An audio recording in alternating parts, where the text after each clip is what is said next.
अस्सलामुअलैकुम। कैसे हैं आप सब लोग? उम्मीद करता हूँ आप सब लोग खैरियत से होंगे। आज की वीडियो में एक बहुत रियलिटी चेक के ऊपर बात करने वाला हूँ कि हमें लगता है कि यार क़यामत बहुत दूर है हमसे, हम अपने बुढ़ापे में जाके अपने गुनाहों को माफ़ करवा लेंगे, बुढ़ापे में जाके इबादत कर लेंगे और अल्लाह ताला से तमाम गुनाहों की माफ़ी मांग लेंगे। अभी जो है हम करते रहे। हमारी सबसे खराब और फजूल सोच यही है कि हम बड़े होके या हम अपनी एज में पहुंच के हम जो अल्लाह से माफ़ी मांग लेंगे। पहली बात तो मैं क्लियर कर दूं, अल्लाह पाक को जो जवानी की इबादत पसंद है वो कोई और इबादत नहीं है। अल्लाह पाक को सबसे ज़्यादा पसंद ही वो इबादत है जो जवानी में की जाए। दूसरी चीज़, बुढ़ापे में जाके हर कोई इबादत कर रहा है तो वो कोई आपको दूसरे से डिफरेंट नहीं बनाएगा कि आप किस तरह अपनी इबादत को लेकर चलते हैं। ये कोई किसी और से डिफरेंट नहीं बनाएगा, क्योंकि बुढ़ापे में जो भी लोग जिन्होंने जवानी में जितने भी गुनाह किए हों या जो भी नेकियां की हो, वो बुढ़ापे में जाके नेकियां या जो नमाजें वो जरूर पढ़ते हैं, क्योंकि उनको पता होता है कि अब बस हमारा एंड है। तो अब हमें भी ये सोच लेना चाहिए कि हमारा एंड बहुत करीब है। कयामत की हर वो निशानी पूरी हो चुकी है जो अल्लाह पाक ने बताई या जो नबी पाक सल्लल्लाहु अलैहि वसल्लम ने जो है वो डिस्क्राइब की। देखिए, बहुत सारी निशानियां जिनका मैं अगर नाम लूं कि आग और पानी का मिलाप, अरब में इतनी बारिशें होना और फलस्तीन के ऊपर अटैक होना इसराइल का, और फिर बैतुल मुकद्दस के ऊपर जो है अटैक होना, और बैतुल मुकद्दस की अब जो है वो बैतुल मुकद्दस को यानी कि मस्जिद अक्सा को गिराने में लगे हुए हैं इसराइल। ये एक और क़यामत की निशानी है जो जिसमें वो कामयाब भी होंगे। और फिर मस्जिद अक्सा दोबारा बनेगी जब हजरत ईसा अलैहिस्सलाम आएंगे और एवरीथिंग, और फिर दज्जाल का आना, और ये सारी क़यामत की निशानी, बहुत सारी क़यामत की निशानी और बहुत सारी मैक्सिमम समझे कि 75 75 80% क़यामत की निशानियां जो हैं वो कंप्लीट हो चुकी हैं।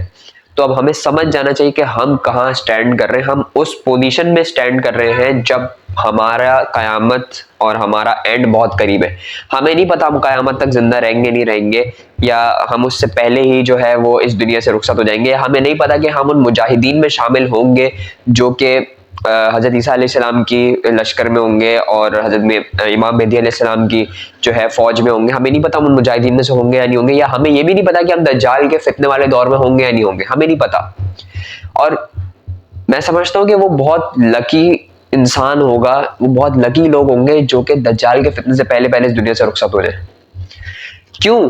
क्योंकि अब ऑब्वियसली ये डिस्क्राइब अल्लाह पाक ने ही डिस्क्राइब किया है कि दज्जाल के फितने वाले दौर में अपना ईमान बचाना बहुत मुश्किल है।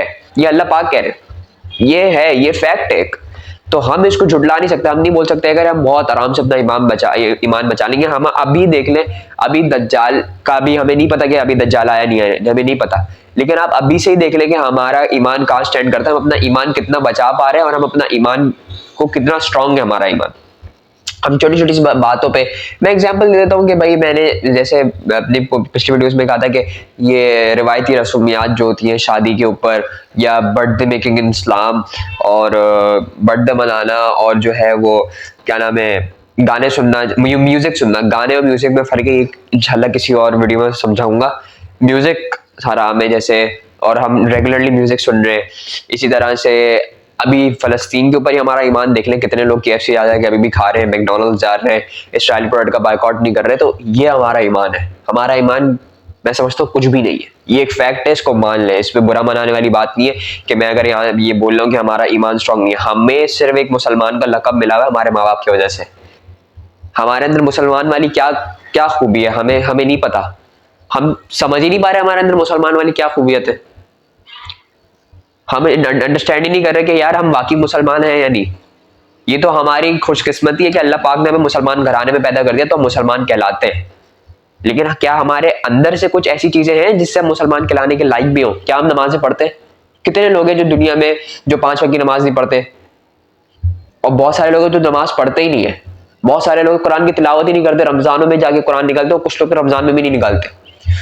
इसी तरह बहुत कितने लोग हैं जो लोगों की मदद कर रहे होते हैं। कितने लोग हैं जो इसराइली प्रोडक्ट का बायकॉट कर रहे हैं इस वक्त, जिस वक्त सबसे इंपॉर्टेंट चीज है इसराइल प्रोडक्ट का बायकॉट करना और फलस्तीनियों के लिए दुआ करना। हम वही नहीं कर पा रहे, तो हम जिहाद करने की बातें कहां से करते हैं? हमारे अंदर थोड़ी सी स्पिरिचुअलिटी है कि हम जिहाद कर सकें। जिहाद का वर्ड आसान वर्ड नहीं है, इसमें बहुत सारी कुर्बानियां देनी पड़ती है, अपनी जान की कुर्बानी, अपने माल की कुर्बानी, अपनी फैमिली की कुर्बानी।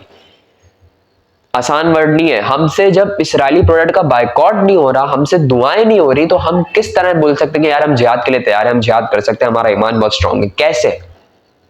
खुद जरा सोचे, कैसे बोल सकते हैं? How can we speak? अपने मुंह से अल्फाज कैसे निकाल सकते हैं जब हम बेसिक बेसिक से भी बेसिक चीज नहीं कर पा रहे कि यार चलो, जैसे होता है ना, आपकी तबीयत खराब हो गई, अब आपको पता है यार मुझे अभी निहारी या बिरयानी नहीं खानी, मुझे नहीं खानी, मुझे अभी थोड़े से टाइम के लिए इसका बाइकआउट करना, आप करते हो, तो ये भी समझ जाए कि ये भी एक बीमारी आई हुई है और ये बीमारी लाइफ टाइम बीमारी है और आपको ये प्रोडक्ट्स नहीं खानी या आपको नुकसान पहुंचाएंगे, इस तरह से सोच ले। लेकिन मसला ये कि हम इस तरह से सोच नहीं रहे। ये एग्जाम्पल बड़ी आसान से एग्जाम्पल दिए कि मैंने कि अगर आपको बीमारी आती है कोई, फॉर एग्जाम्पल आपको फूड पॉइजनिंग हो गई, अब आप रोगनी चीजें नहीं खा सकते, जैसे निहारी हो गई, बिरयानी हो गई, कढ़ाई हो गई, ये सब चीजें आप नहीं खा सकते, ये आपके ऊपर एक तरह से रिस्ट्रिक्टेड है कि आप इसको अभी खाएंगे तो आपकी तबीयत और बिगड़ जाएगी, आप मौत की तरफ जा सकते हैं।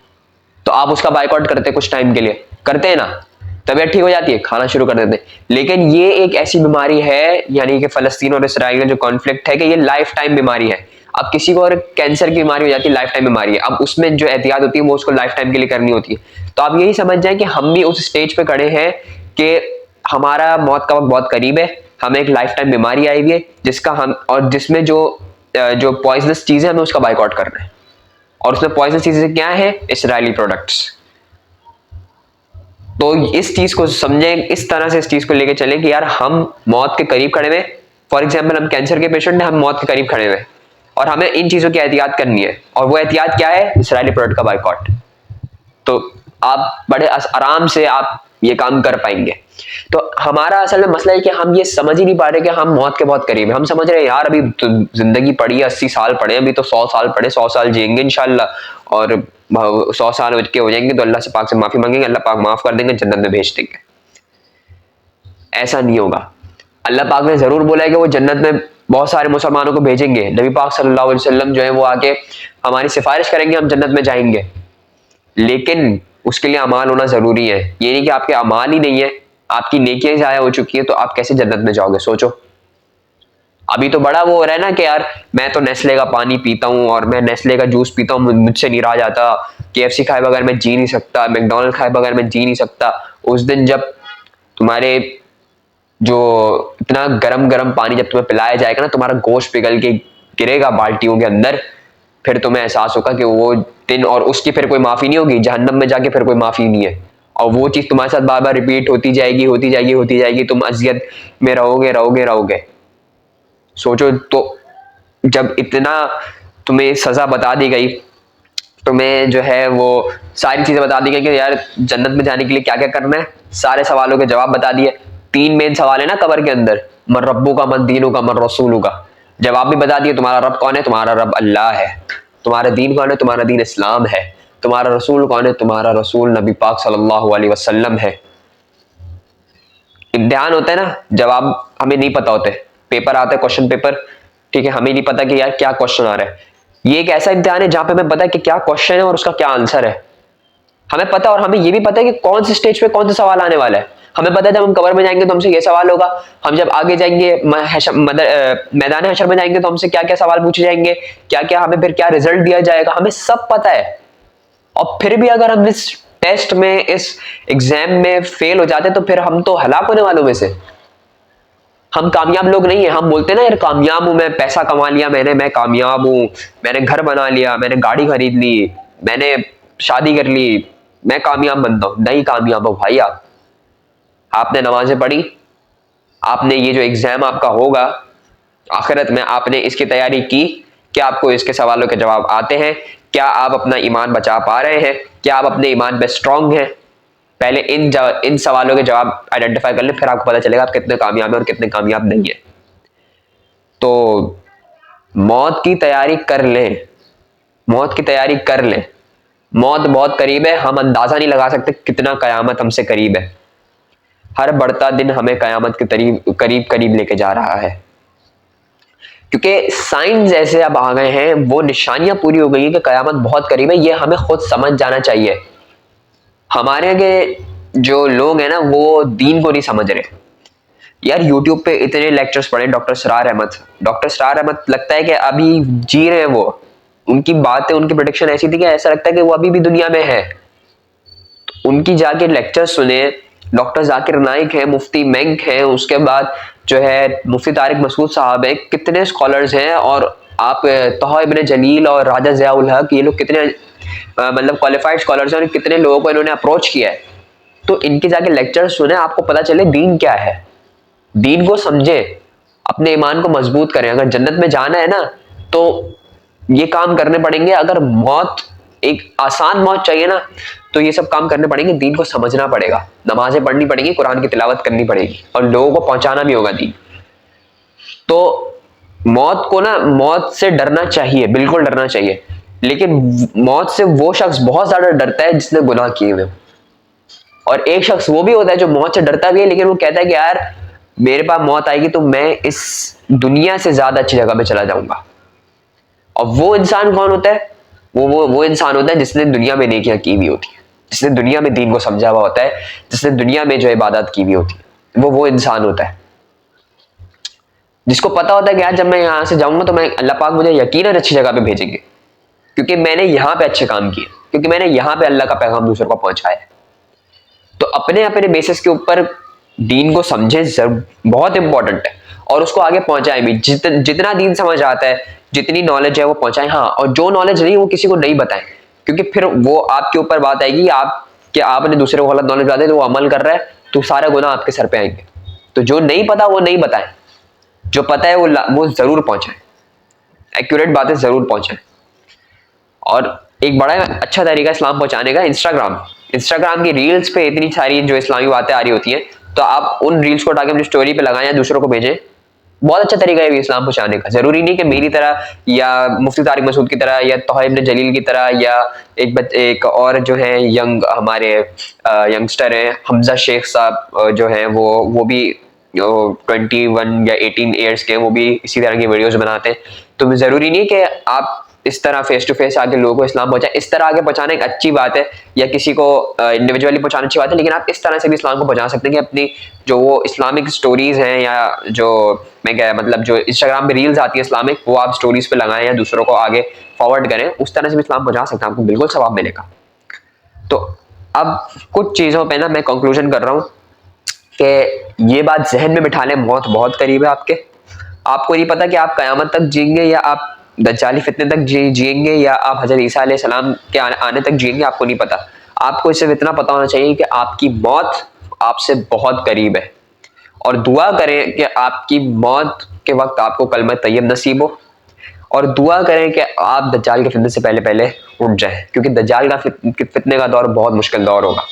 बहुत कम लोग अपना ईमान बचा पाएंगे, और मोस्टली लोग जो है वो ईमान नहीं बचा पाएंगे। तो और दुआ ये करेंगे अच्छी मौत आए, शहादत वाली मौत आए, अच्छी जगह पे मौत आए, नमाज पढ़ते हुए मौत आए, मदीना में मौत आए, मक्का में मौत आए। दुआ करें। दूसरी चीज ये कि नमाज अगर नहीं पढ़ते तो भाई पाबंद हो जाए नमाज के, थोड़ी पढ़े लेकिन पढ़े। कुरान की तिलावत लाजमी करें, रोजाना करें, वरना दुआ आयत करें। उसी के साथ साथ दीन को लाजमी समझें। बहुत लेक्चर्स है यार यूट्यूब पे, फेसबुक पे, इंस्टाग्राम पे, डॉक्टर फरहद हाशमी, डॉक्टर जुबैर, मुफ्ती तारिक मसूद, डॉक्टर मौलाना तारिक जमील, और किस किस के नाम लूँ मैं यहाँ पे, डॉक्टर स्टार अहमद, पता नहीं कौन कौन, कितने लोग हैं जो इस्लाम को पहुंचा रहे हैं और एक्यूरेट ऑथेंटिक बातें पहुंचा रहे हैं। तो इस्लाम को समझें, इस्लाम को आगे फॉरवर्ड करें, कुरान को समझें, और ये समझे कि अल्लाह पाक आपसे क्या चाह रहे हैं। आप अगर ये समझ गए ना अल्लाह पाक क्या चाह रहे हैं, आप वो चीजें छोड़ देंगे, आप गुनाह छोड़ देंगे। मैं अगर अपनी एग्जांपल दूं, ये कोई गुरूर नहीं करना मैं, कि भाई मैं भी म्यूजिक सुनता था और रेगुलरली सुनता था, बट मैं कुरान की तिलावत भी करता था, मैं नमाज भी पढ़ता था, लेकिन फिर मुझे एहसास हुआ कि नहीं यार मैं गलत कर रहा हूँ। जब म्यूजिक हराम है इस्लाम में, मुझे पता है कि यार मेरे कानों में शीशा पिघला के डाला जाएगा रोज़े क़यामत, तो फिर मैं कैसे सुन सकता हूँ? मैं उस गुनाह के लिए अपने आप को कैसे तैयार कर रहा हूँ? तो मैंने ये सोचा, और अल्हम्दुलिल्लाह मैं उस चीज़ से बहुत दूर ज़्यादा जा रहा हूँ। टाइम लगता है हर चीज़ को रिकवर करने में, लेकिन अल्हम्दुलिल्लाह मैं अपने आप को ये नोट कर रहा हूँ कि यार मैं बहुत म्यूजिक से दूर जा रहा हूँ। तो अपने आप को समझे, जब समझ जाएंगे ना तो सब कुछ आसान हो जाएगा। तो ये थी मेरी आज की वीडियो। अपना बहुत सारा ख्याल रखिएगा। अल्लाह हाफिज़।